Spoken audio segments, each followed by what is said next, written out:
Hey guys, so today I'm doing an unedited, very raw video and I wanted to show you the process of me practicing a brand new piece.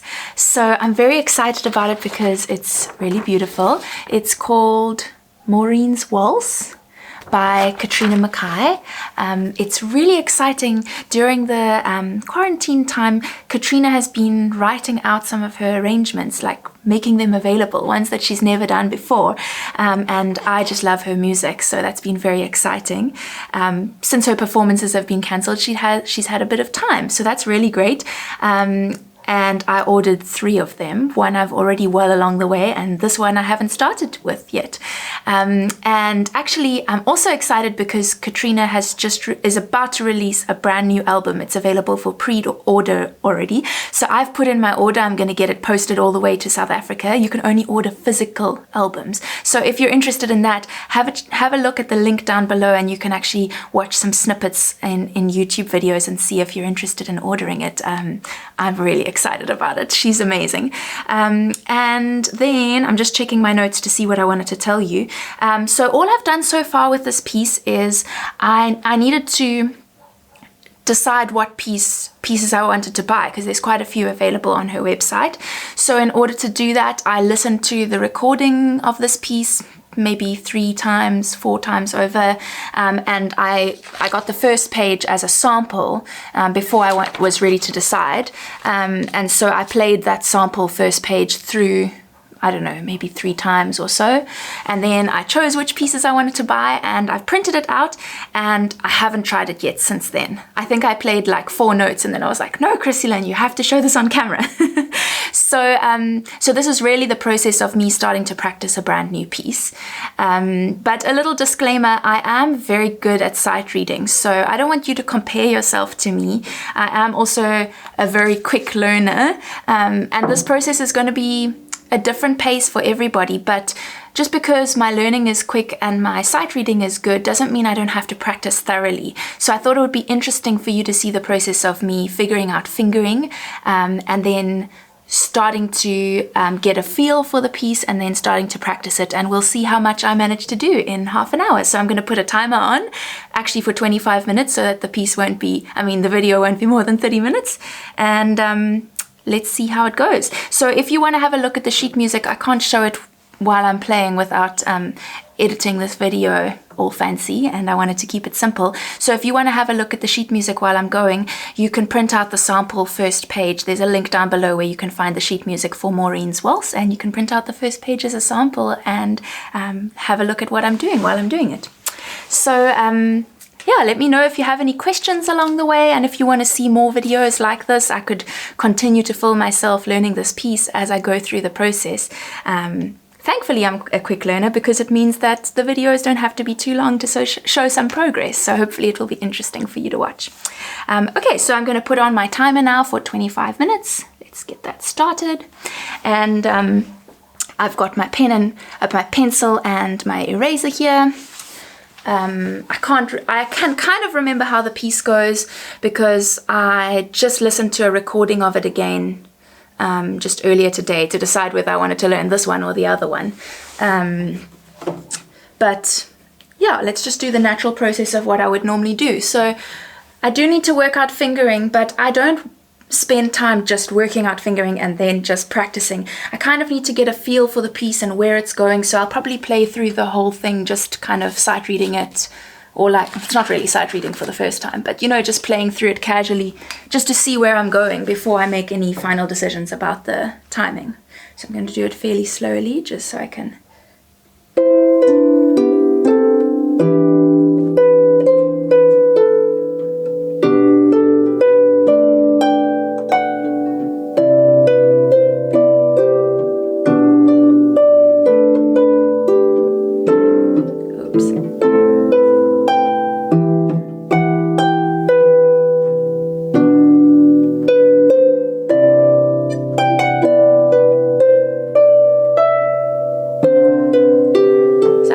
play through that a few times over and see if I can get the feeling for it a bit more.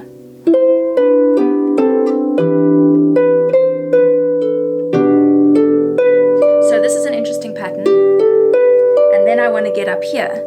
So I don't want to play this with my 4 fingers and then have to jump. I want to be able to go. So I'm going to have to do some crossover there.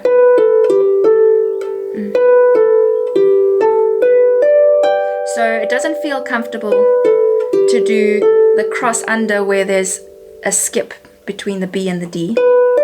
That feels weird, so instead I would rather have already crossed under by the time I get to the 3rd finger on. That seems nice.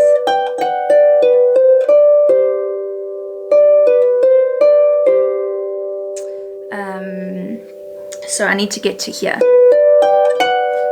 3rd finger on there, which means that I'd have 2nd finger on the G. So then it would be, oh, the other thing I could do, no, then I'm still going to end up without the fingers I need.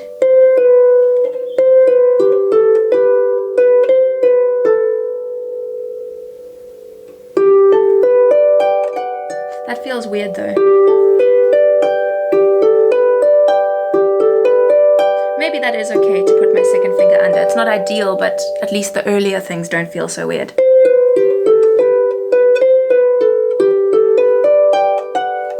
So that was interesting. I kind of wanted to do what comes naturally here. So no.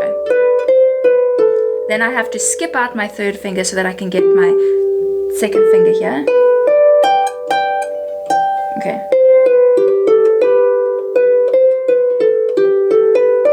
That feels good.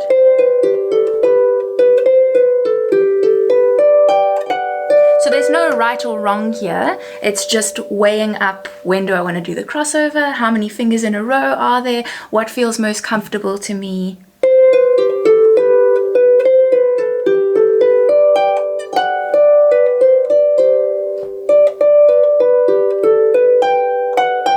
Okay, let's try it with the left hand.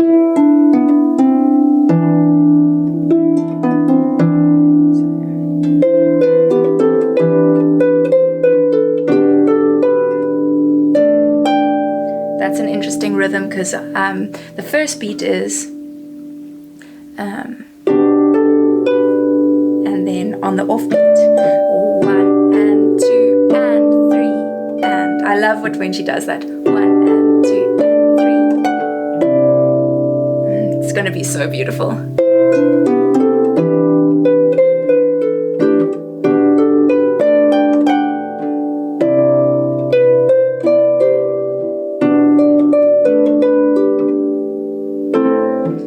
To be on 4th finger here, so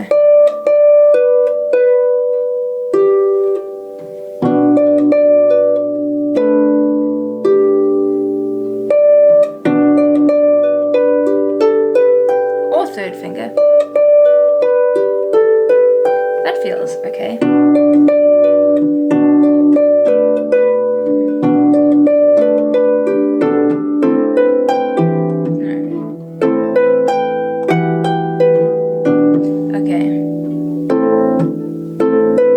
This is not a traditional, technically I should have 3-2-1 here, which means it should be 4-3-1.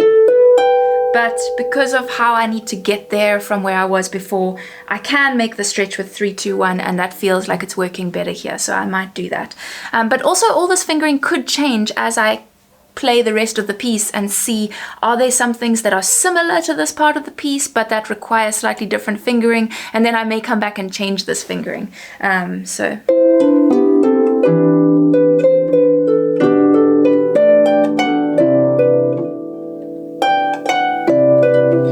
here again, I do 4-2, 4-2, and then I think I'm just going to do 2 and 3 because it's not an important note. It's not an important beat. It's on beat 3 in 3/4 time. 1 and 2 and 3. If it was an important note, then I would make sure it was with 2 and 1. But in this case, it's quite nice to have that 3rd beat of the measure slightly lighter.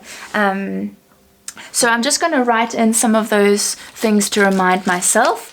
So, oops, mustn't knock my harp over. So I'm going to do 4-2 here, and what did I do here? And I'm writing it in with pencil so that I can always erase it if I find later on in the piece that I should have done things differently. Because you always want to have similar patterns done with the same fingering if you can.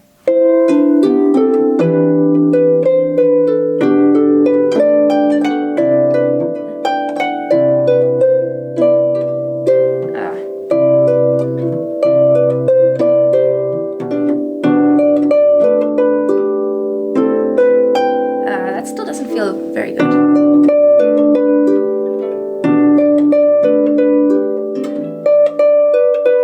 I normally would want to do, and then I would want to replace when I play this B again, I would want to place a different finger. But I think because it feels easier to move from third finger to a 3.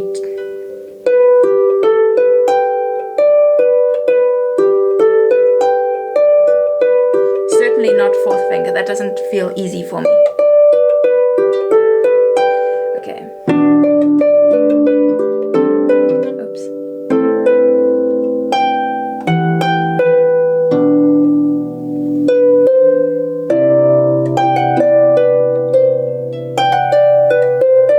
Okay, so there I must do 4-3-2-1 as you normally would, and for some reason now I wanted to do 4-2, naturally 4-2, but it's 4-3-2-1 now.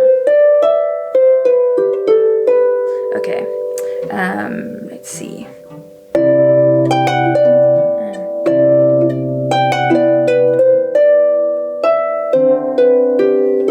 Okay, so how far am I in time? Oh, I've just done not even 10 minutes yet. So what I might do is just read through the rest of the page just to kind of get a feeling for what's coming, and then I'll come back to this and see if I'm still happy with that fingering I've been doing there. Oh, is that right? It's quite a change there.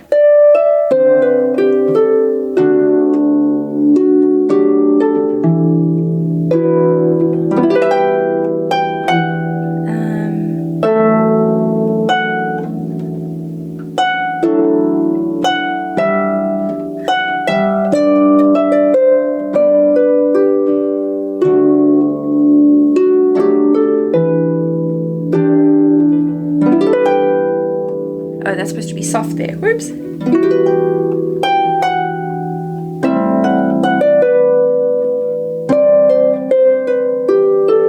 And then you would repeat that again.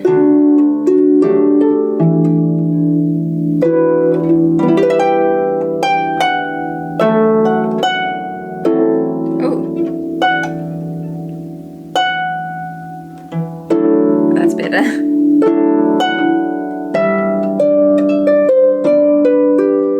She has all those offbeat notes in the left hand. 1, 2, and 3, and 1 and 2 and 3 and 3 and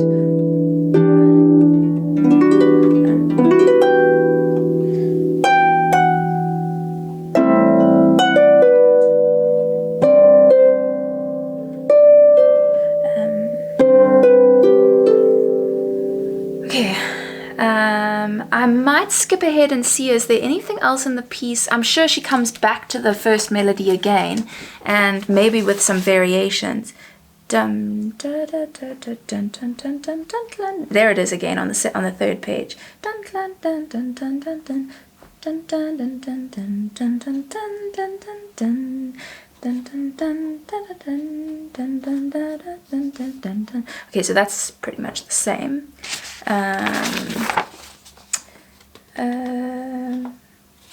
So, I mean, maybe for the sake of the video, let me just carry on with this first little bit, see if I can get a bit further. Sometimes I like to work up the speed quite early on, just with this short section, so that I can see how does the fingering feel when I work up the speed, and also so I can feel like I'm making some progress in a short amount of time. If I were to play through the whole piece once in this time, I wouldn't feel like I'm getting anywhere.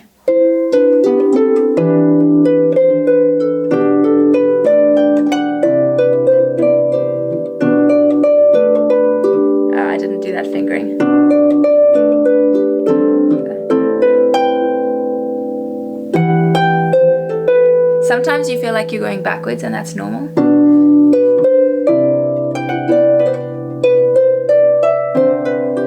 Okay, let's try it again.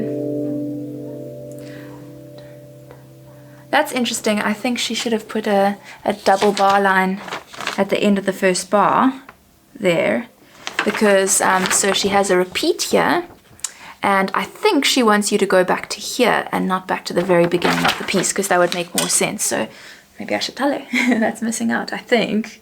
I'll have to check it with the recording actually.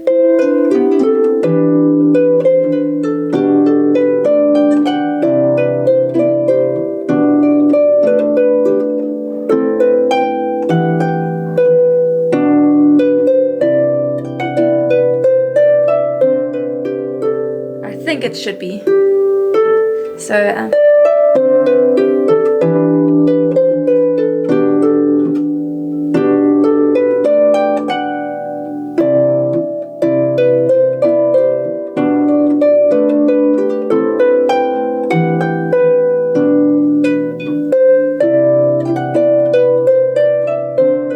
it's interesting. I kind of want to try and put an emphasis on the first beat of every measure to make it clear where the first beat is, but she's written it, I think, intentionally, that it's not always obvious where the first beat of the measure is, and that's part of what makes this piece sound really interesting. I'll put a link down in the description box of a recording of her playing this piece. Maybe I should have a quick listen now. I only have like 12 minutes left, but to her playing it, just to remind myself like what it sounds like. I'll probably end up playing it slightly differently to her in the end, but I'd just like to listen to her for a moment again.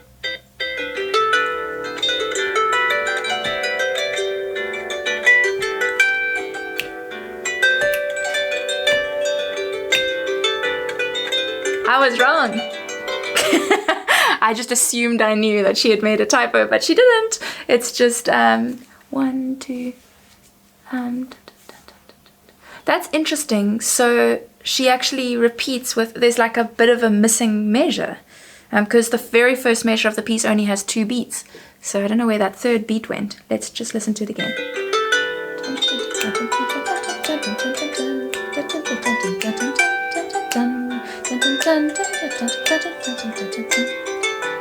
Yeah. It's quite nice though.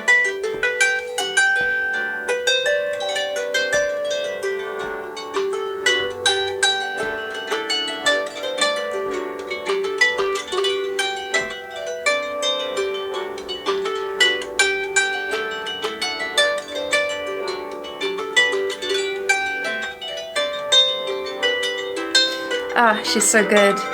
I really love it. It's really nice actually to have those unexpected, I guess there's a 2/4 measure, a measure that's only got 2 beats a little way along. So I guess that's essentially what she's done in the beginning of the piece, is just have one short measure that's not meant to be completed anyway, you know?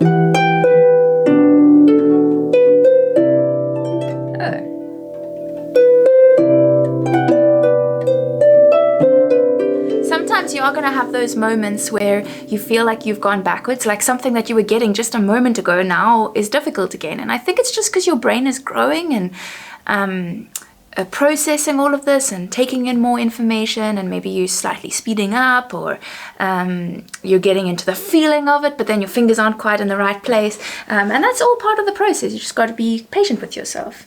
So I'm just going to keep on playing through this section for a while. I'm just checking how much time I've got left. I've got like 9 minutes left, so let's see. But it's such an addictive process. I don't know if you guys ever feel like this, but when you're practicing it, it's like something you love the sound of, and you just want to get it right. And especially if you focus on a small section and you start to hear that improvement, and it's so encouraging. And then I just want to spend the next 2 hours working on the rest of the piece, you know, and getting that same feeling of, wow, I'm progressing, and it's like I'm watching a plant grow, but much faster.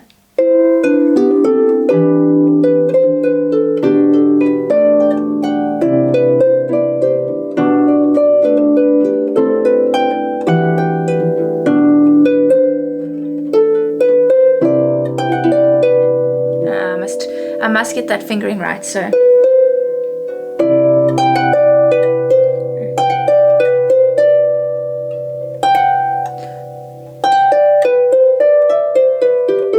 So this is what I would do if it was a harder piece for me. I'd be spending a lot more time doing this.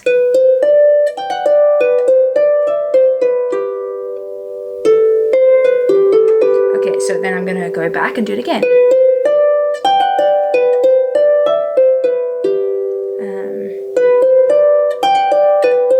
So what I'm doing now is I'm just training my brain and my fingers to get that fingering right.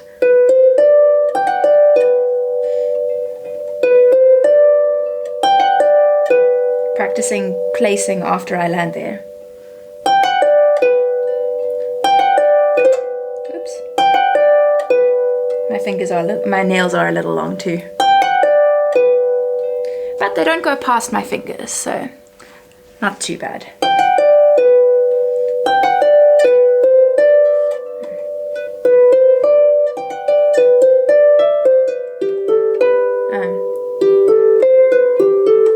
Practicing going back with the repeat as well. So let's see how it goes with the left hand.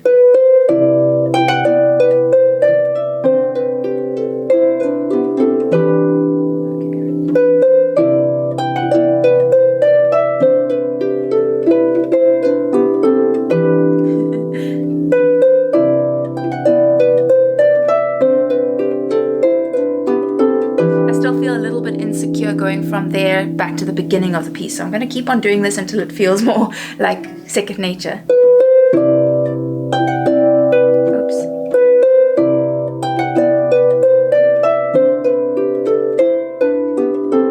And this is why sometimes I just prefer memorizing pieces actually. Because I'm going to practice it so many times that's going to feel automatic, and then I'd rather not have to look at the page. But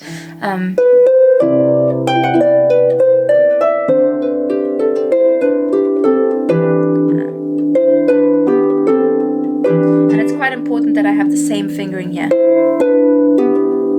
because those are the same intervals and the fingers are playing at the same time, so that's good.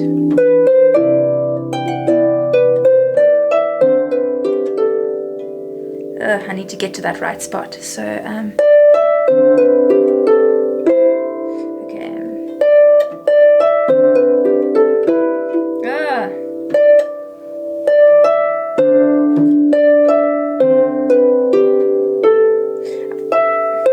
It goes.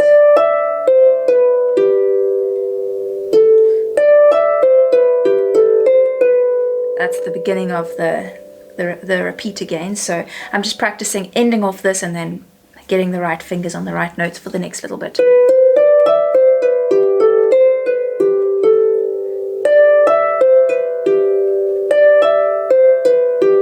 So part of the problem is that I'm not doing the same fingering every time. So I think I need to do 4-2 there. I'm not going to do 4-3. So I'm going to do 4-2 here. So sometimes when you're not consistent with choosing the same fingering, then you don't actually improve by practicing it over and over because you're not practicing the same thing. So I have to make sure that I'm doing the same fingering every time.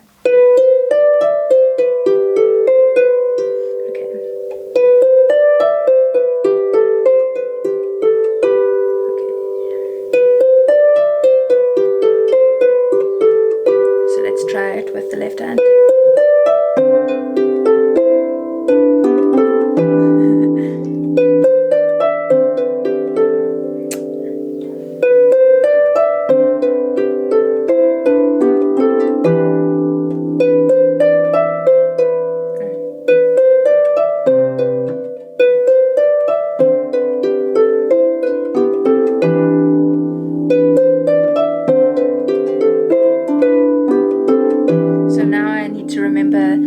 once I get to that, I need to remember to place in this shape with both hands. Okay, so.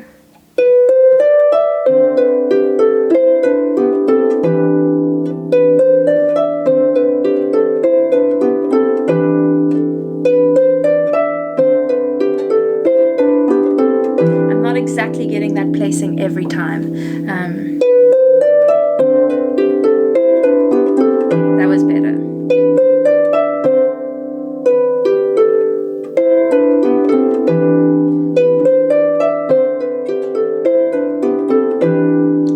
Okay, let's go back a little bit.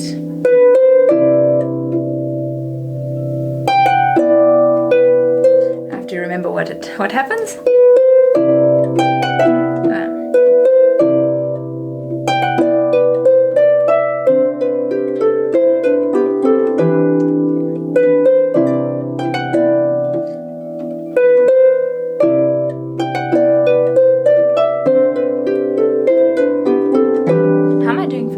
Oh, I have 2 minutes left. Let's see how I'm doing with this first little bit now.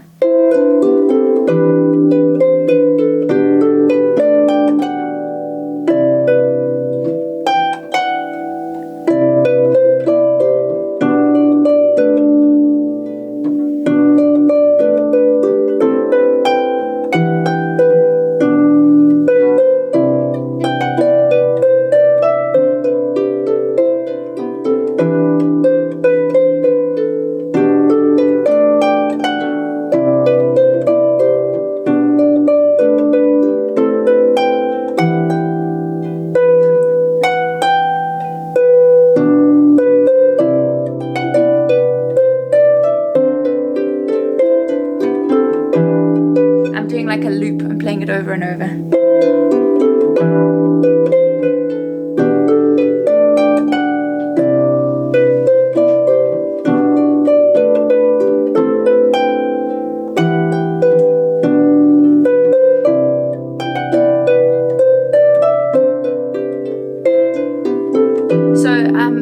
Every now and then I'm making the same mistakes that I used to make, but that's okay. You can't completely iron out mistakes in one practice session. So yes, you find that mistake, you go over and over and over it, and you try to get it right, and you'll probably get a better success rate, but you'll probably still make that same mistake every now and then. That's okay. Sometimes you just need to move on, end your practice session, and come back to it later and work on that same section again. And that's just the process. But as you practice thoroughly, your success rate is going to get better and better. You're going to see more and more success, and it's so much fun to see it improving. Okay, let's try it one more time.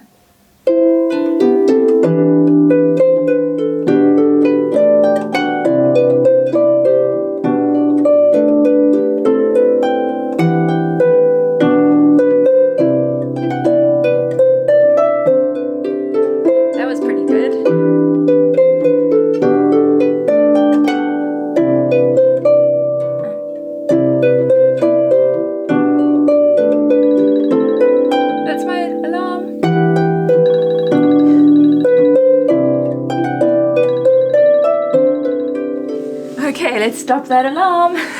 Hopefully none of you have that as your morning wake up alarm and it just gave you kind of like PTSD or like flashbacks of how it feels to wake up in the morning when you don't want to get up. Anyway, so hopefully you can see, I hope that wasn't too deathly boring to watch. Maybe it was, but it's kind of like a look inside the mind of how I practice and why I find it so addicting to practice a new piece where it's like a challenge, you know. I mean, this piece is at that point where it's not so crazy difficult for me that it takes forever to see any progress, but it's just beyond what I can easily sight read, and like I can't get it perfect the first time, which is great. That's where I want to be. Sometimes I give myself even more of a challenge where it's like I can't even see many results much in the first session, or I have to do just like 3 measures.